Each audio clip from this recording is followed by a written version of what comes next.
In this video, we're going to go over HTML forms and input. Alright, so forms can have multiple types of input, so we're going to take a look at each one. So first thing we're going to do is in the body, let's put in some form tags. And in here we're going to have a label. Now your inputs don't have to have labels, but it is a good idea. So this will be, let's say, name. And I'm going to put a BR here for a line break. And then an input. Now the input takes in a type attribute, and this is going to be a text input. Alright, and then typically you're also going to want a name attribute so that when you submit the form on the server side, you can grab the data that's submitted. Okay, now we're not going to get into that in this section because this is strictly HTML. You would use something like PHP or even JavaScript to process a form. Alright, so for the name, it's also going to be name. Alright, and then we're going to put in two more line breaks.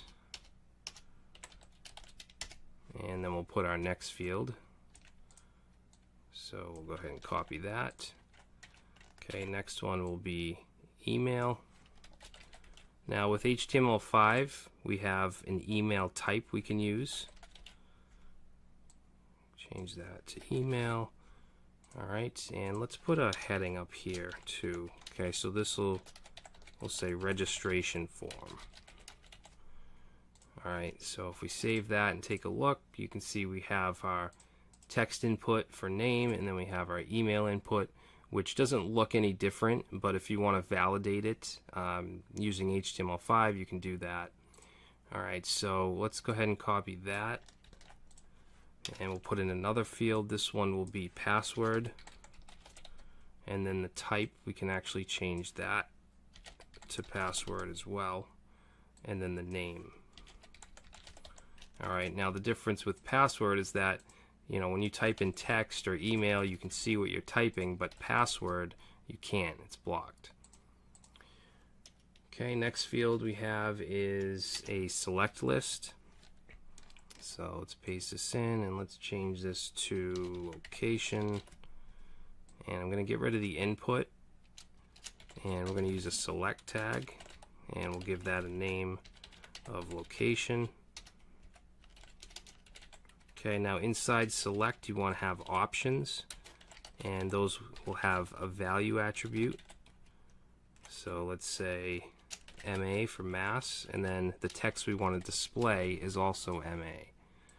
Alright, and if we go ahead and copy that, and we'll just put in a couple other things. We'll say New York,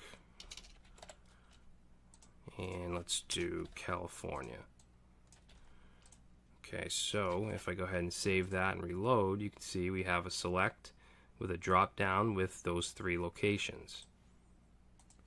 Now let's say when we come to the page we want New York to be selected. What we can do is go into here, into the option, and just say selected. Save that, reload, and now you can see New York is automatically selected. So the next input that I'm going to show you are radio buttons. So let's go ahead and copy one of these. Okay, so for this, let's say gender, and we're going to say input type is going to equal radio. And then we need a name, which will be gender, and then we need a value. We'll say male, and then we just want the display text to say male as well. Alright, and then I'm just going to copy that, and we're going to have another one.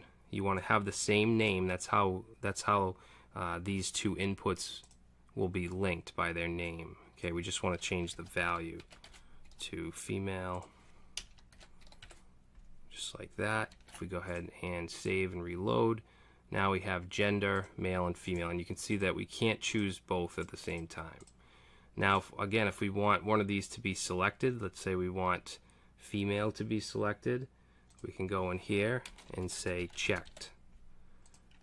Save it, reload, and now you can see female's checked. Alright, so next we have checkboxes, which is kind of similar to radio. So I'm going to just copy this. Let me space these out a little bit. Okay, so for this will be interests. It's going to be an input with the type of checkbox.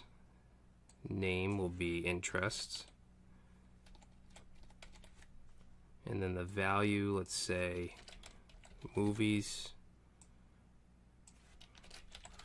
Alright, and I'm going to get rid of this radio and then just copy the checkbox.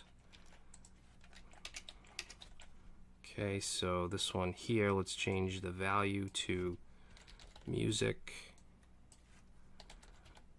And then this one will change to sports. And this one will change to art. Okay, so if we go ahead and save that and reload, you can see we have our checkbox. Now, checkboxes, you can actually select more than one. Alright, so that's the main difference from a radio button. Alright, and again, if you want something checked, you can do the same thing. Just go in here and say checked. And we can do that with multiple checkboxes. So if we save that, reload, you can see that now these two are checked. Alright, and then finally we're going to have a submit button, which is also an input. So input type is going to equal submit. And then you want to include a value, which will be the text on the button, and we'll just say submit. Save that, reload, and there's our submit button. Alright, so pretty simple form. Now, like I said, usually you'd process this with something like PHP or whatever it may be, but usually you would go to your form tag and you'd select an action, which is the type of HTTP request you want to send. In a form like this, it's almost always going to be post, okay, because we're submitting data to a server. If it was something like a search form where we're requesting data, that might be a GET request. Alright, and then for the action, that would be something like, let's say index.php, something like that. Alright, but we're not going to get into that. Now with HTML5, there's actually a really easy validation mechanism that we can use. So right now, if we were to click submit, it's going to go to index.php, which isn't there, so it's going to give us an error. But let's say we want the name field to be required. We could actually just put in required, save it, reload, and then try to submit it, and you can see it says please fill out this field. Okay, so really easy validation, front-end validation. Now you'd probably want to have some validation on the server as well, maybe use some JavaScript, but that's something really simple to implement here. Alright, we also have the ability to add field sets which can break up the form into certain categories. Alright, so let's say we want to go right here and we'll say field set. The closing field set we're going to put after password. Okay, so just like that. And then in our field set we're going to have a legend.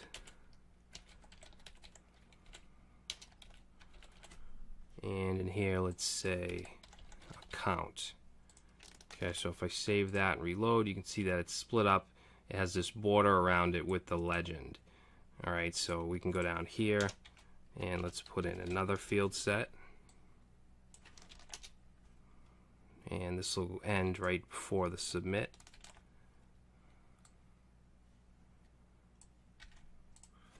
And we'll put a legend.